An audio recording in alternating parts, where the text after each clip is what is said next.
अस्सलाम वालेकुम। मैं अमजदुल्ला ख़ान, स्पोक्समैन एमबीटी। जैसा कि आप लोग जानते हैं कि दारुल अमान पर जो प्रजा दरबार चलता है और तकरीबन देर रात गए तक चलता है। तकरीबन रात के 3 बज रहे हैं। कुछ ही देर में सहर का वक्त होगा और तमाम लोग सहरी करेंगे। मेरे साथ में ये जो केस है, आप लोग शायद कई लोग ये चेहरा देखकर ये केस के बारे में जान चुके होंगे अभी तक। जो लोग नहीं जान चुके हैं, मैं उनके लिए कहना चाहता हूँ कि आज से कुछ दिन पहले 2020 के दरमियान में 25 नवंबर 2020 में एक मोइनाबाद रेप केस से, एक नाम से रेप एंड डेथ केस। तो इशू ये है कि ये 2 बहनें छोटी उम्र में जो है किसी एक टीआरएस के लीडर, बीआरएस के एक लीडर मधु यादव के घर में मोइनाबाद में काम करते थे। तो वो मधु यादव जो है रोज़ाना शराब पीना आना, इनकी एक बहन को मुसलसल ख़राब कर रहा था। और ख़राब करते करते पता नहीं वो क्या हुआ कि एक मर्तबा 25 नवंबर 2020 के दिन अचानक इनकी सगी जो बहन है उसकी बॉडी जो है लटकते हुए, यानी पंखे से लटकते हुए दिखी वो बॉडी। तो जैसा ही लोग देखे, मुकामी पुलिस को बुलाए, मुझे भी टेलीफ़ोन आया। मुझे अच्छा याद है कि उस दिन जो है जुमा का दिन था। मैं जैसे ही मालूम हुआ यहाँ से मोइनाबाद गया। मैं जब गया, जब वो बॉडी निकाल रहे थे, घर से निकाल के ऑटो में रख रहे थे, तो उस वक़्त पे वहाँ पर राजेंद्र नगर एसीपी जो है अशोक चक्रवर्ती थे। मुझे फ़ोन किए, वो आए और वहाँ पर आने के बाद में पहले तो केस नहीं रजिस्टर हो रहा था, सुसाइड बोल रहे थे। बाद में उसका तहकीकात किए। पोस्टमार्टम रिपोर्ट में ये आया था कि ये लड़की जो है कुछ प्रेग्नेंट भी थी और इसके साथ मुसलसल रेप किया जा रहा था।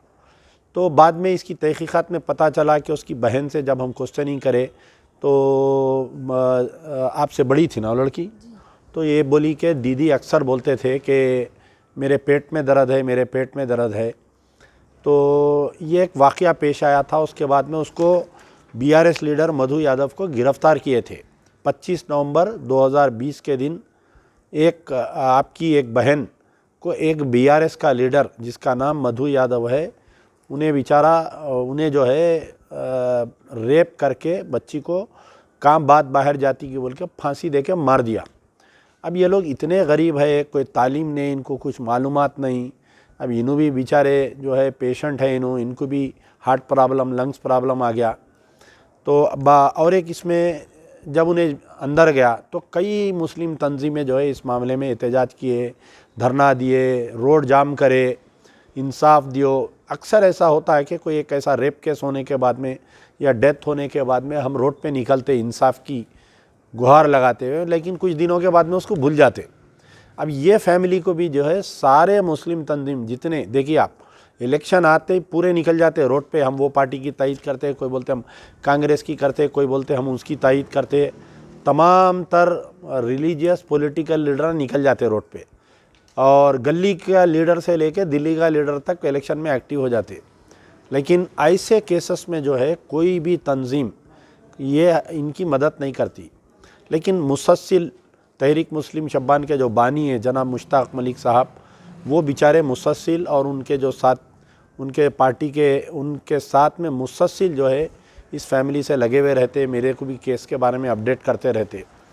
तो अब आप देखिए, ये वाक़या होने के बाद में crime FIR number 424/2020 under section 354 306 IPC register हुआ। मधु यादव को अरेस्ट करे। 1 आध महीने में वो बाहर आ गया और खुला फिर रहा। वो रिसेंटली मुझे मालूम हुआ कि वो कांग्रेस ज्वाइन कर लिया है। कांग्रेस पार्टी आई तो कांग्रेस ज्वाइन कर लिया ये केस में बचने के लिए। हैरत की बात है, हमारी पुलिस जो है, हम स्विट्ज़रलैंड की पुलिस से मुकाबला करते। तेलंगाना की police, number 1 police, moral policing, बहरहाल क्या क्या नाम करते। लेकिन 2020 में वाक़या हुआ, 21, 22, 23, 24 होने को आ रहा, यानी 24 यानी नवंबर हो गया तो 4 साल होते अब। लेकिन अभी तक वो केस का ट्रायल चालू नहीं हुआ। मैं कई मरतबा ट्वीट करते रहा, कई मरतबा आपके साइबराबाद कमिश्नर को हम मैसेजेस करते रहे, तो ना मेरे ट्वीट का जवाब है ना मैसेज का जवाब है। इसके बारे में किस कदर हमारी पुलिस काम कर रही है देखिए आप। अब खैर बहरहाल जो भी है कि वाक़या ये है कि इनकी जो पहली अहलिया थे वो बेचारों को कुछ बीमार होके उनका इंतकाल हो गया, तो उनसे जो है 2 लड़कियां, एक लड़का था, ये एक लड़की, एक जिसका इंतकाल हो गया। फिर बाद में ये सेकंड मैरिज किए तो फिर इनको 3 लड़कियां हैं। अब ये बेचारे बिल्कुल माजूर है बाप, ये लोग जाके कहीं इनका पल्ली गांव में रह रही, मोइनाबाद के, कोई पुरसाने हाल नहीं है। मैं ही याद करता हूँ, यानी तो हमारे उन्हें याद करते हैं, उसके बाद में साल में एक आध बार आए तो हम इनको कुछ अनाज पानी या पैसे दे के भेजते। तो इस केस में जो है मुस्लिम क़यादत क्यों खामोश है? हमारे बड़े बड़े जमातें, तबलीगी जमात है, तामीर मिल्लत है, जमात इस्लामी है, सुन्नी उलमा बोर्ड है, पता नहीं इतने तंजीमाएँ, सर में जितने बाले उतने तंजीमाएँ, लेकिन अल्लाह ने किसी को तौफीक नहीं दिया कि जाके ये बच्ची कैसी है। ये आई विटनेस है, वो केस की बच्ची है, ये बच्ची का बयान पे उसको फांसी की सज़ा होती। ये बच्ची को तो जैसा चील मुर्गी की अपने बच्चों को कैसा बचा के रखती चील से, वैसा ये बच्ची को बचा के रखना है। तो बहरहाल हमसे तो जो हो सकता हम कर रहे हैं, बार बार इस सोशल मीडिया के ज़रिए हम प्रेशर करते हैं। तो बहुत बुरे संगीन हालात हैं इनके, यानी खाने को तरस रहे बेचारे, पानी को तरस रही। तो मैं हमेशा बेचारों का अपील करता हूँ, लेकिन लास्ट टाइम भी कोई ज़्यादा इनको मदद नहीं पहुँची। पता नहीं हमारे साहिब खैर लोग ऐसे केसेस में पैसे नहीं देना पसंद करे होंगे। तो कम से कम अभी गुजारिश है, अल्लाह से उम्मीद है अल्लाह ताला जो भी साहिब खैर है उनके दिल में रहम डालेंगा। और ये लड़की की, अब क्योंकि देखिए ये लड़की भी बड़ी हो गई, इनकी जो सेकंड अहलिया की ये लड़की भी बड़ी हो गई, अब दोनों लड़कियां शादी के लायक है। मैं भी वही पूछा कि भाई आपको कोई प्याम आया क्या, आप शादी क्यों नहीं कर रही? तो बोले मेरे माशी हालत नहीं है, मैं शादी के बारे में सोच भी नहीं सक रहा हूँ बोले। तो अगर कोई साहिब खैर आगे चल के अगर ये लड़की का कोई हाथ पकड़ना चाह रही, तो और कोई साहिब खैर जो है इस लड़कियों की दोनों की शादी करना चाह रही, तो अमजदुल्ला ख़ान भाई बन के इनकी शादी करने के लिए तैयार है। आप लोग आगे बढ़िए इंशाअल्लाह। अब वक्तिया इनसे जो भी रमज़ान के पेश नज़र इनकी मदद की जाती है, इनका गूगल पे नंबर है 9391107381 इनका नंबर है। क्या अम्मा कुछ बोलिए, वाक़या आपको पूरा ख्याल है कि उस दिन क्या हुआ वाक़या आपका? आपसे बड़े थे वो? जी हाँ, बड़े थे। तो ज़रा ज़ोर से बात करो आप। जी बड़े थे। आप लोग कितने दिन से काम कर रहे थे उसके घर में? छोटे थे जब से उसके घर में काम कर रहे थे। तो आपकी जो बहन है जिनका मर्डर हुआ, जिनको वो हुआ, तो वो अक्सर क्या बोल रहे थे? ऐसा कुछ पेट में दर्द बोल रहे थे। तो आप कोई उन्हें दवाखाने को वगैरह नहीं ले? अच्छा, उन्हें अपनी फैमिली के साथ रहता था वो घर में, बीवी? हाँ जी। तो कभी आप उसकी बीवी को नहीं बोले जाके? नहीं बोलना पड़ता। हाँ।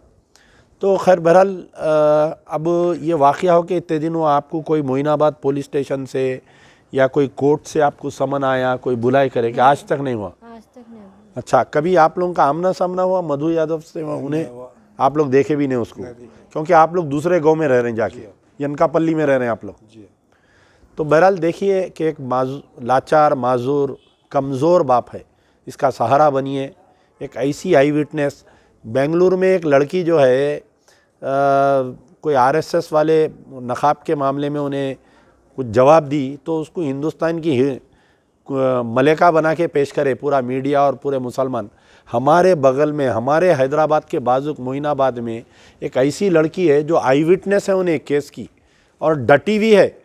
हालांकि अगर वो मधु यादव ला के 2, 4, 5, 10 लाख रुपए दे दिया, बहुत पैसे वाला है उन्हें, बड़ा लैंडलॉर्ड है उन्हें, इसलिए पुलिस वालों को दबा के रखा हुआ है उन्हें। कानून जो है पूरा दब गया उसके घर में आके।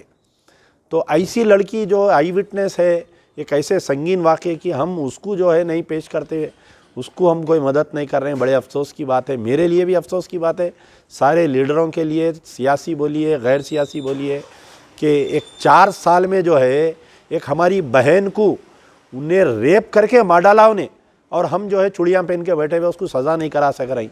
ये कैसी बात है, कैसा कानून है, कैसी क़ियादत है, कई की सियासत है, बोलिए आप। ये बड़े अफसोस की बात है हमारे लिए।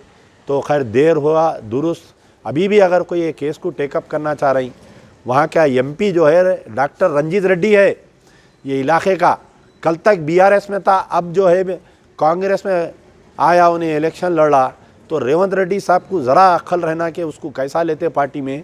एक मेंबर ऑफ पार्लियामेंट होते, एक मरतबा नहीं आके बच्ची से नहीं मिला उन्हें, पूरे 5 साल में 4 साल होने को आ रहा केस होके। अब आ रहा आपके दरमियान में आए मुसलमानों चिवड़ला के, जब तुम्हारे दरमियान में आएगा रेवंत, ये कांग्रेस का हाथ ले लेके इन्हें डॉक्टर रंजीत रेड्डी, सवाल करो कि मोइनाबाद में एक मुस्लिम लड़की का रेप और मर्डर होके एक बीआरएस, तू जो पार्टी में था पहले वो पार्टी का लीडर मार दिया उसको, और अब उन्हें कांग्रेस में दाखिल हो गया उन्हें खातिल, तो उसको लेके फिर रहा। कैसा मुसलमान तेरे को वोट देना बोल के पूछिए। Sabita Indira Reddy district in charge minister थे, वो बेचारे आए, आके बोले मैं 2 बेडरूम फ्लैट देती हूँ, मैं वो देती हूँ, मैं ये देती हूँ, लापता गायब हो गए। बहरहाल कई लोग गए घर पे वादा करे, लेकिन कोई इनका साथ नहीं दिया। बहरहाल ये बड़ी तकलीफ़ होती मेरे को जब भी ये केस के बारे में सोचता हूँ, अंदर से दिल बोलता है कि कुछ क्या करूँ, मजबूर हूँ मैं भी, कुछ ज़्यादा हम नहीं कर सक रहे हैं, हमारे हालात है उसके हिसाब से हम बराबर काम कर रहे हैं। इस केस के बारे में सिर्फ 2 ही लोग फ़िक्रमंद है, एक मोहम्मद मुश्ताक मलिक साहब तहरीक मुस्लिम शब्बान के सदर और बानी, और एक अमजदुल्ला खान। पूरे तेलंगाना में तकरीबन सर में जितने वाले होते हैं तंजीम आए, लेकिन किसी को फिक्र नहीं है, मालूम नहीं है, भूल गए लोग। मोइनाबाद रेप केस क्या है बोले तो भूल गए लोग।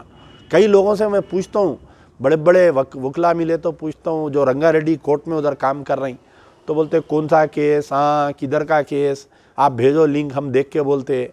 तो बहरहाल ऐसी खौम हो गई। देखिए अब हमारे मस्जिदा नहीं टूटेंगे, हमारे घरा नहीं टूटेंगे, हमारे बच्चे शहीद नहीं होंगे, हमारे इनकाउंटरा नहीं होंगे।